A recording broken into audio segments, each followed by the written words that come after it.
Thanks very much for joining us today, Mr. Secretary. I know it's been a busy time for you, so we'll sort of get right into it. So 75 years ago, your predecessor, Secretary Morgenthau, met in Bretton Woods, and those conferences led to the creation of what we now call the international financial institutions, the International Monetary Fund, the World Bank, the World Trade Organization. Are they, and the creation of what we now call the International Rules-Based Order. Are those institutions and that order as relevant and important today as they were then? I think they are. First, let me say it's a pleasure to be here with you, so thank you. I think that the IMF and the World Bank are both very important institutions, as important today as they've ever been. Look forward to working with the new World Bank president, David Malpass, who I've worked with very closely for the last 3 years. Look forward to his leadership there. And I've had a very productive relationship with Christine Lagarde, and we're working with her, as you know, on the issue of capital at the IMF and IMF reforms, and we hope we make a lot of progress on this in the near future.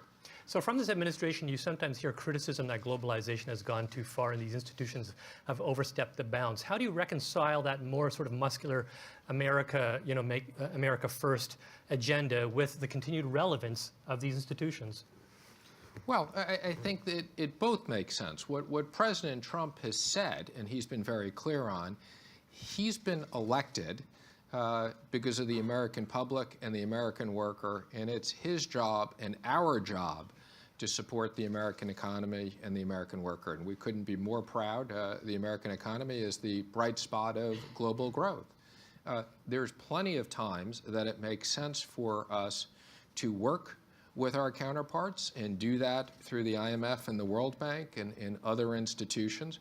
But we do that in a way knowing that our primary objective is the American economy. And I think, as you know, specifically on trade, this has been an area where we feel like it has not been a level playing field, and our objective is to make sure we have free and fair trade in both directions.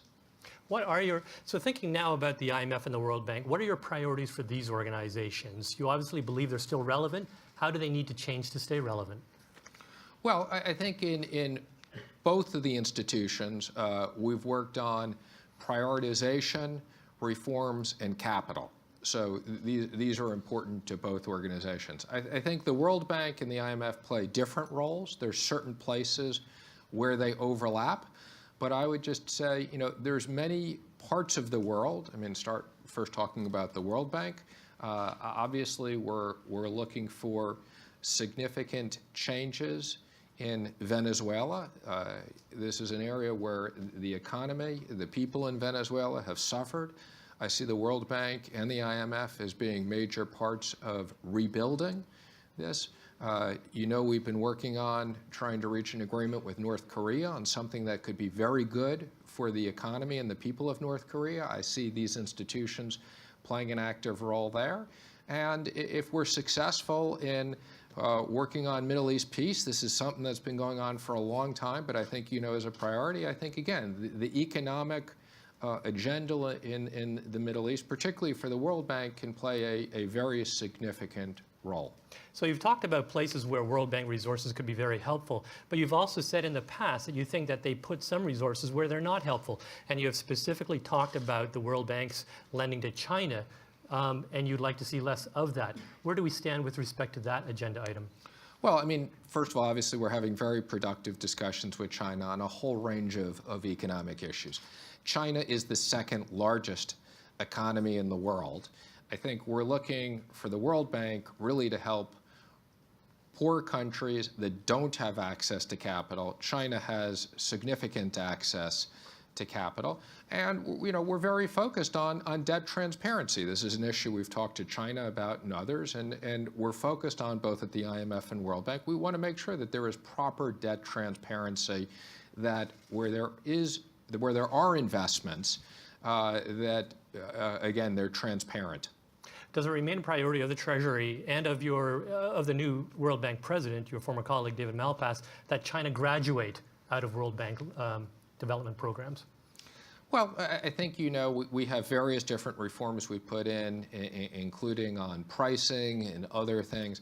I'd say it's less of a focus of whether they graduate or they don't graduate. We want to make sure that the resources are being used in other areas that need the resources better. Now, I would say, in terms of technical assistance, I think that's something that the World Bank can continue to work on with China. I think in terms of debt transparency, that's something that's good for China and good for the World Bank. So there definitely will be areas where the World Bank and China can work together and it makes sense.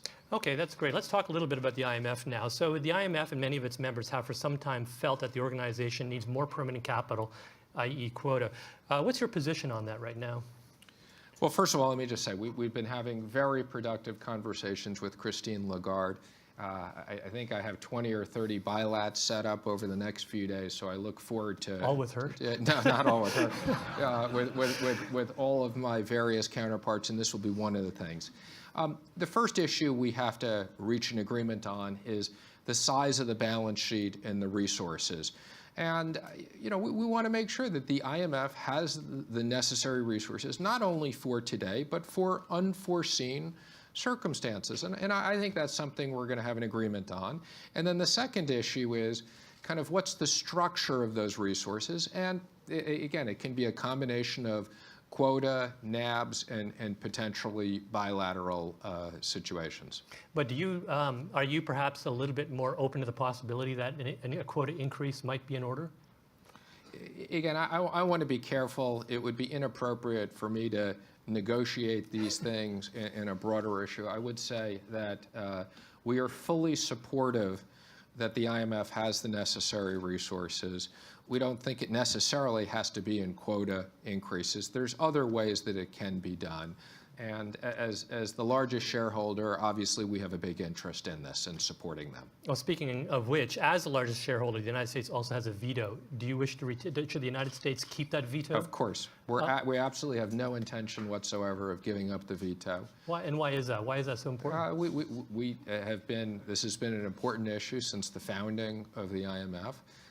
We've been the largest supporter from day one. That's something we've had. And I think that the U.S.'s leadership, and again, I think we'll be careful how we ever use that veto. It's not something that we'd use without being very prudent. But it's something that we have and something we've negotiated. And as you can expect, it's something we expect to continue to keep. Of course, one of the issues that folks have raised is that, you have a lot of rapidly growing emerging markets. Their economies are a lot larger. They carry a lot more economic weight in the world today than they did, 20, 30 years ago when quota was last sort of arranged as it is today. And under the current quota structure, the IMF's voting power cannot reflect those countries' relatively increased economic weight. The concern is that over time, that undercuts the legitimacy of the IMF and possibly drives those emerging economic powers into the arms of other regional arrangements. Is that a concern? I don't see that as a concern at all, but I would just say that there are other regional players. There are other development banks. I think it's important for the World Bank and others to work together. I think to the extent there's capital in the world that can help underdeveloped countries, that's something we should all be working together. And, there's no exclusivity on that. So it doesn't mean that the World Bank or the IMF has to be any specific lender. I think there will be partnerships. Let's talk a little bit about the world economy. As you know, the IMF released its economic outlook this year, and it was somewhat downbeat. It lowered the outlook for a lot of parts of the world, as you know. They also lowered the outlook for the United States. They now see 2.3% growth this year. That's a downgrade from 2.5% just a few months ago.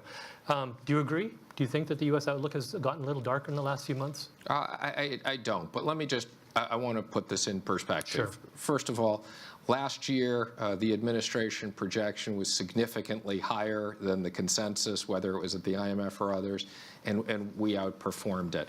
I think that the outlook for the U.S. economy is still quite robust. I think it's a result of the economic policies that the president has put in place, the tax cuts, regulatory relief, and trade.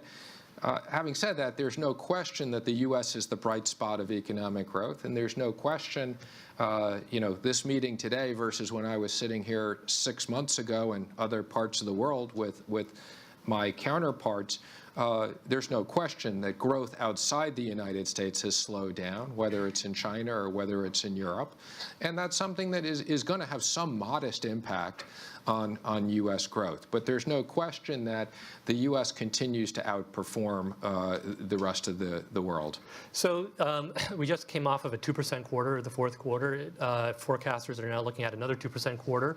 That suggests that we're going to have a fairly significant acceleration to reach the administration's 3% forecast for this year. Do you think that acceleration is going to happen? Do you see that? Well, I would just comment. Yeah. The first quarter of GDP is always traditionally lower because of the way the first quarter is accounted for.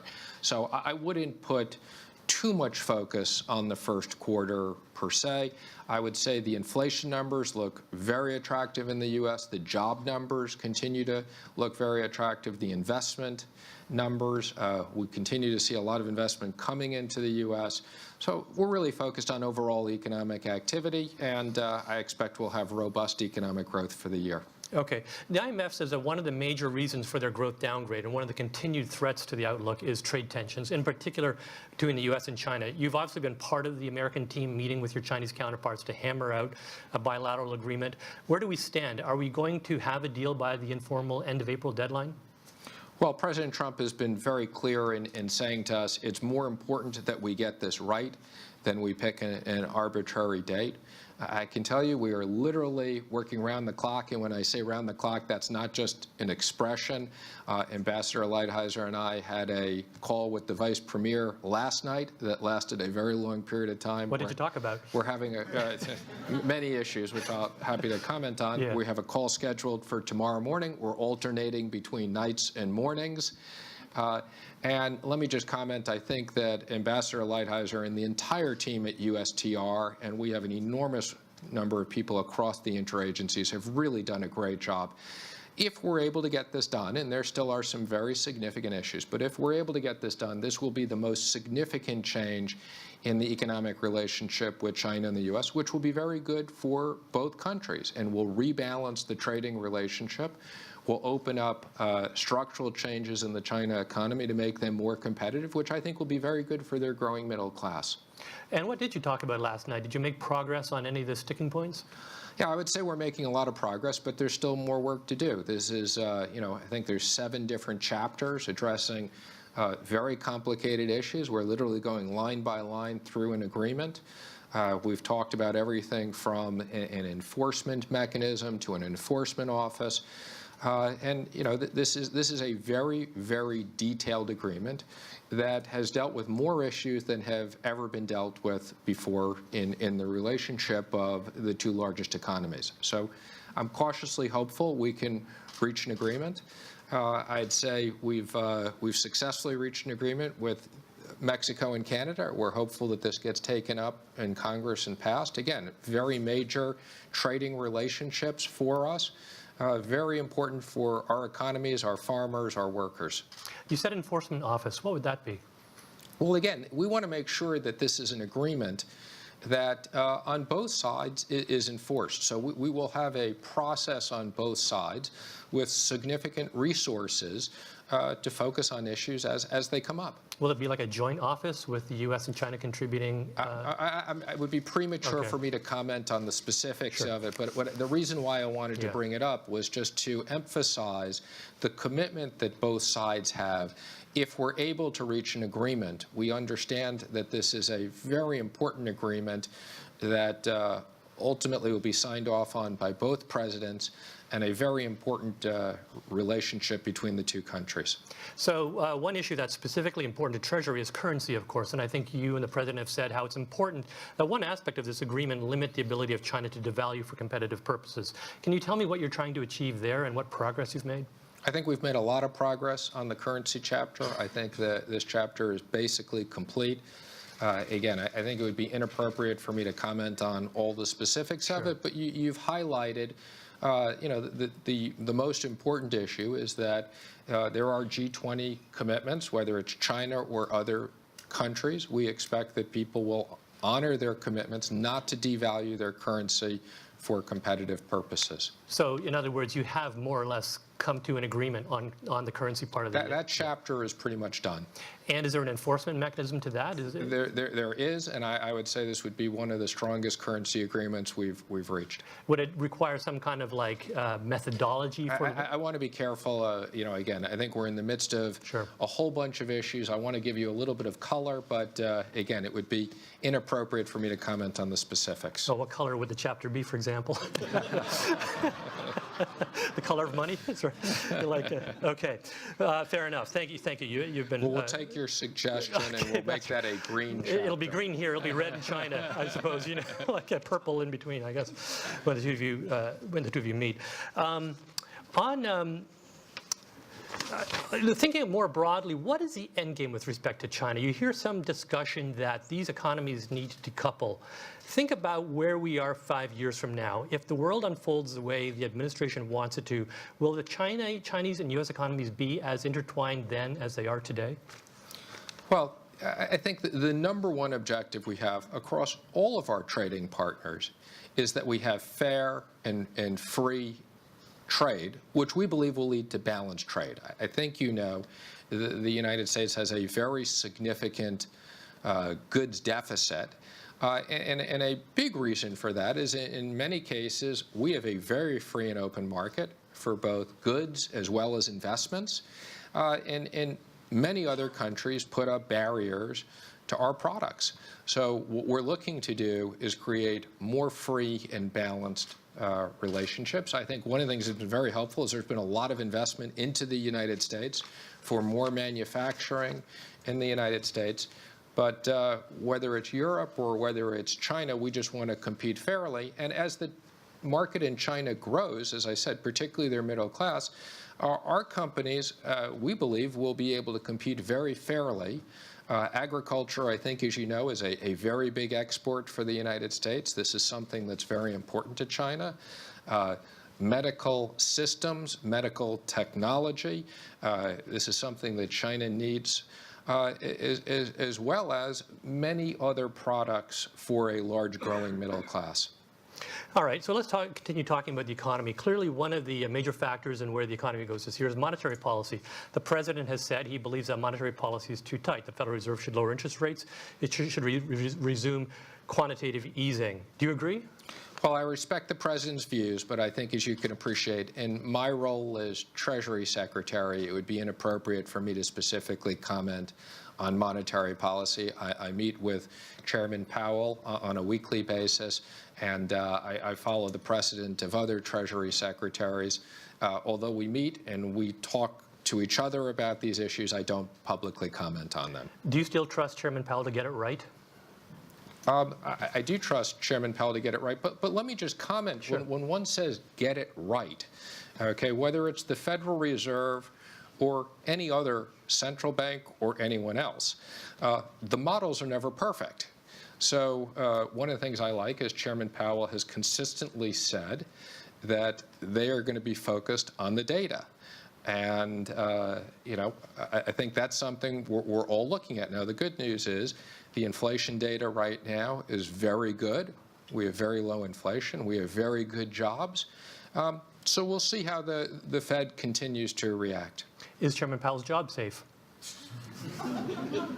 I see no reason why his job isn't safe. Okay, so you're obviously aware the president would like to nominate two individuals to the Board of Governors, Stephen Moore and Herman Cain. Questions have arisen about whether they have the right qualifications. Can you comment on that? Do these individuals have the right qualifications to serve on the Fed? Well, I mean, first of all, let me just comment. It is the president's job to nominate people to the Fed. So people talk about this like there's some political aspect. It's the president's job to send these nominations, like anything else, to the Senate. I know Stephen Moore well. I think Stephen contributed significantly to our economic programs. I worked with him on the campaign. I don't know Mr. Cain nearly as well, but I have every reason to believe the president knows him. And I respect the president's views, so I expect they will both be very good members of the board. And as members of the board, would you expect them to put the Fed's mission first as opposed to what they may perceive to be the president's priorities? Again, I think the president's priorities and the Fed's priorities are really not any different. They're both very focused. The president's focused is on economic growth, making sure that the economic expansion continues. The president sees strong growth, low inflation. So again, I think fundamentally, again, the Fed and the president don't necessarily have different objectives. So I realize that you do not wish to comment on monetary policy. However, let me ask you a question about monetary regimes, because one thing that both Mr. Moore and Mr. Kane have talked about is how they would like to see monetary policy oriented towards maintaining stability in commodity prices or gold. You know, they've actually toyed with the idea of return to the gold standard. What do you think? Should the U.S. be considering a return to the gold standard or some kind of commodity standard? Well, let me just say, I did go visit the gold at Fort Knox in the New York Fed. I wanted to make sure that the Treasury's gold was still there in good hands. Nobody had been to Fort Knox, I think, in about 30 years, and I'm happy to report our gold is in good shape. We got plenty of it. Are you sure? Did you count it? But I didn't count it, but it has been counted. Okay. But no, I do not see the United States going back to the gold standard. I personally don't think that makes sense. I think most economists don't think that makes sense. I can't comment on either one of their views. I don't necessarily they think that we should have the gold standard, but we do like having our gold. That's right. Well, I will say that there was a time, in fact, the Bretton Woods Committee was actually founded around a standard that required us to have that gold to maintain the value of the dollar. So realize you're not tying yourself to it, but you might want to hold on to it just in case somebody gets nostalgic. Just a little bit of free advice. Okay, we've talked about monetary policy. Let's talk a little bit about fiscal policy. So the president's budget proposes that discretionary spending this fall will return to the sequester levels. That is a 10% drop in the domestic side. Is that a line that the president intends to enforce in budget negotiations this year? So let me just put this in perspective, and I'm glad you brought this up. I think you know, under the prior administration, the national debt basically doubled. I am very comfortable in where we are in terms of our debt to GDP now, but this is something we got to be careful and look at and make sure that the debt doesn't grow disproportionate to GDP growth. So the first thing the president was very focused when he came into office was on economic growth and military spending. The president felt like we had very significant issues around the world. We had underinvested in our military. These were two priorities. In an effort to get our military increases, the Democrats required non-military increases. The president, now that we've made that investment and we've caught up, the president wants to make sure we're prudent on spending. And the president has looked at modest decreases in non-defense spending, and that's something I fully support. Whether we end up going through the sequester process or not, I think given the increases we've had in non-military spending, it's prudent that we cut back on it slightly. And again, we're only talking about slight reductions. This still will be, over a multi-year period, significant increases from budgets that we've had not long ago. Something where I think you might be in some agreement with the IMF is they have argued that countries that with very strong surplus positions need to do more to stimulate their own economies. Germany, if you're here, I think we're talking about you. What do you think? Should other countries be doing more to use their macroeconomic tools? This is an area I fully support the IMF's views. Okay, thank you. We have just a few minutes. Let me talk just a couple quick questions on an issue I'm sure you're tired of hearing about. But the House set a deadline of today for you to respond to their request to supply them with the president's tax returns. Will you have an answer for them today? So let me just comment. There's obviously a lot of interest in this topic. I spent yesterday, I think, about 6 or 7 hours on the Hill testifying. Although I went to testify on our budget and I testified on our NAC report, there was a disproportionate amount of interest in other issues. We are working on a response. Let me just make the comment, and I've said this before. I take this issue very seriously, and I have every intention to follow the law. But I would also just say, in following the law, this is an issue that we are consulting with the Justice Department on. We are going to respond carefully on. We need to make sure that the IRS and individual taxpayers' information does not just become subject to political wills. And whether it's this party or a different party over time, I take the obligation very seriously to make sure that we follow the law correctly. I think, as you can imagine, if Kevin Brady, when he was chairman, had requested individual tax returns of prominent Democrats, whether they be in the government or outside, the uproar that would have created. So is the possibility of creating a precedent here an issue that you're weighing? I would just say I think getting this right and following the law is an issue that's very important, and I want to make sure we're very careful in analyzing the issues. Mr. Secretary, we're out of time. Thank you very much for joining us today. Thanks.